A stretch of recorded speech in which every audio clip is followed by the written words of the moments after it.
Content creation. There's a lot of ins and outs of this particular module, but I think it's incredibly important to consider becoming a bit of a content creator in order to push a lot of interesting stuff out there, get noticed. And this is kind of some of that pull as opposed to the push stuff that we've really been focused on for the vast majority of, I don't know, the last 10 modules.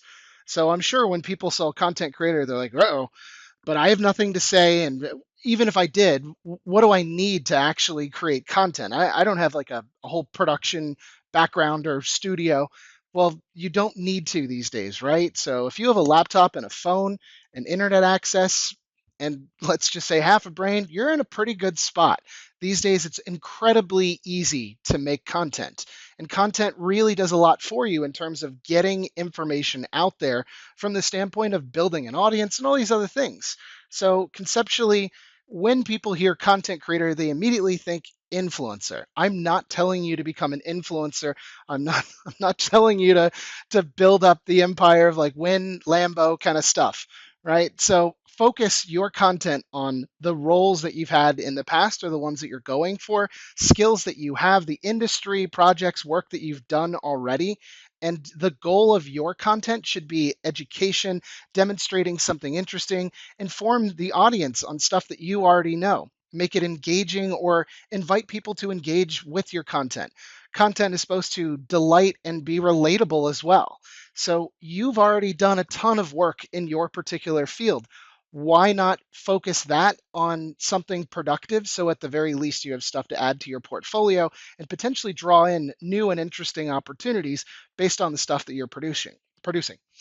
So why should I create content? I get that all the time. And of course, coming from somebody who ran an agency whose one of the primary focuses was creating amazing content, I think it's relatively easy. This might be a bit of projection, but let's focus in on what good things can come from that. You can generate a lot new skills and get better in specific areas that you had no idea that you were unlocking. You're reaching a larger and larger audience by creating new potential followers, which arrive in the way of some introductions, which could be interesting and spurring this whole element of networking that didn't exist a moment ago. You can demonstrate your value in terms of the skills, the initiatives, some of the thought leadership, and the uniqueness that is you through the stuff that you're generating and then pushing out to the world. And of course, momentum. Everything starts something, everything creates more of these interesting things. So when you're trying to drum up new opportunities and you're trying to continue to build goals, sometimes this is a really great activity to add into your schedule in order to avoid hitting the default back to apply, wait, apply, wait, apply, wait, because we can't keep doing that because that is honestly what everybody else has been doing. So a lot of people will say, but I'm not a marketer. I'm not a creator.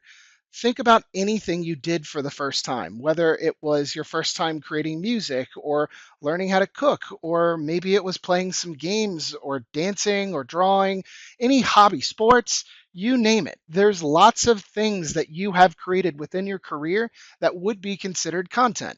This is why I created the career archetypes and roles. Nobody was anything until they tried. So if we go into that archetypes and role document, you can very quickly see that I have built in the different portfolio items that could be an interesting way of you demonstrating what you bring to the world and what you have done in the past. That's inside of this column here. There's also different ways that you can immediately generate something interesting for people to see based off of your own experiences. I've said it before, but I think it's really important to note that nobody was good at anything on their first try. And the equation really breaks down simply, which is time plus effort equals experience. And the more experience you get, the better outcomes you have. Your first video, your first post, your first anything is going to be nothing compared to your 10th, which will be nothing compared to your 100th. You get better as you continue to go. You pick up speed, you pick up comprehension, you pick up, oh, that's how I can actually do this in a more interesting way. And based off of the reaction that I got of this one, I want to make stuff that's closer to this. It all builds on each other. And if you don't start, then obviously nothing gets anywhere. It's incredibly important to take that into account. But I don't know what to make. Well, that comes next. And I think a lot of people give up before they start, but I want to show you how you could actually approach this in a really simple way in order to make great content so that you're drawing people into you, you're building up your following, and ultimately you're creating more value overall so you can go about getting interesting meetings, getting into conversations, demonstrating the stuff that you put time into, and coming off as a real thought leader in your particular space.